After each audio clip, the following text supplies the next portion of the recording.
ಪಟ್ಟಣ ಪಂಚಾಯಿತಿ ವ್ಯಾಪ್ತಿಯಲ್ಲಿ ಎರಡನೇ ಬಾರಿಗೆ ನಾವೊಂದು ದೊಡ್ಡ ಪ್ರಮಾಣದಲ್ಲಿ ಶ್ವಾನಗಳ ಒಂದು ಸಂತಾನ ಶಕ್ತಿ ಹರಣ ಶಸ್ತ್ರಚಿಕಿತ್ಸಾ ಕಾರ್ಯಕ್ರಮವನ್ನು ಇವತ್ತು ನಾವು ಇಲ್ಲಿ ಹಮ್ಮಿಕೊಂಡಿದ್ದೇವೆ. ಹೋದ ವರ್ಷ ತುಂಬ ಯಶಸ್ವಿಯಾಗಿ ಈ ಕಾರ್ಯಕ್ರಮ ಆಗಿನ ಪಟ್ಟಣ ಪಂಚಾಯಿತಿ ಅಧ್ಯಕ್ಷರಾದಂತಹ ಗೀತಾ ರಮೇಶ್ ಅವರ ಸಾರಥ್ಯದಲ್ಲಿ ನಡೆದಿತ್ತು. ಈಗ ಎರಡನೇ ಬಾರಿ ಅಂಥದ್ದೇ ಒಂದು ಕಾರ್ಯಕ್ರಮವನ್ನು ಇಲ್ಲಿಯ ಸಾರ್ವಜನಿಕರ ಬೇಡಿಕೆಯೊಂದಿಗೆ ಇವತ್ತು ನಾವು ಈ ಒಂದು ಪಟ್ಟಣ ಪಂಚಾಯಿತಿಯ ಈ ಆವರಣದಲ್ಲಿ ಹಮ್ಮಿಕೊಂಡಿದ್ದೇವೆ.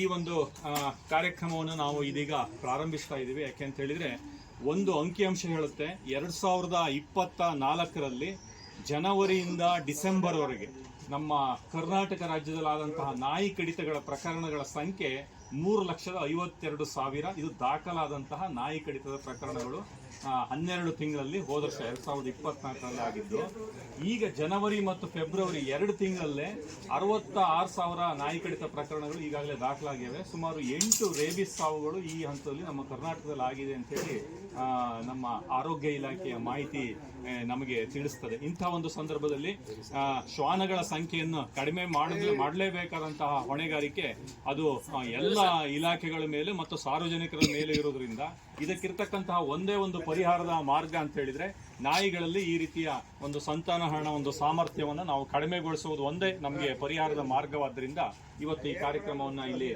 ಹಮ್ಮಿಕೊಂಡಿದ್ದೇವೆ. ಇದೀಗ ಈ ಕಾರ್ಯಕ್ರಮದಲ್ಲಿ ಭಾಗಿಗಳಾದಂತಹ ಸರ್ವರನ್ನ ಸ್ವಾಗತಿಸಲಿದ್ದಾರೆ. ಪ್ರಪ್ರಥಮ ಬಾರಿಗೆ ಒಂದು ದೊಡ್ಡ ಮಟ್ಟದಲ್ಲಿ ಈ ಕಾರ್ಯಕ್ರಮವನ್ನು ಕಳೆದ ವರ್ಷ ಆಯೋಜಿಸಿ, ನಾನು ಹೆಸರು ಹೇಳ್ತೀನಿ, ತೊಂದರೆ ಇಲ್ಲ, ನೀವು ಮಾಡಿ, ಆಯೋಜಿಸಿ ಅದಕ್ಕೆ ಯಶಸ್ಸನ್ನು ತಂದುಕೊಟ್ಟಂತಹ ಗೀತಾ ರಮೇಶ್ ಅವರು ಕಳೆದ ಬಾರಿ ಪಟ್ಟಣ ಪಂಚಾಯಿತಿ ಅಧ್ಯಕ್ಷರಾಗಿದ್ದರು. ಈ ಬಾರಿ ಅವರು ಉಪಾಧ್ಯಕ್ಷರಾಗಿ ಕಾರ್ಯವನ್ನು ನಿರ್ವಹಿಸ್ತಾ ಇದ್ದಾರೆ. ಇದೀಗ ಶ್ರೀಮತಿ ಗೀತಾ ರಮೇಶ್ ಅವರು ಸರ್ವರನ್ನ ಇದೀಗ ಸ್ವಾಗತಿಸಲಿದ್ದಾರೆ.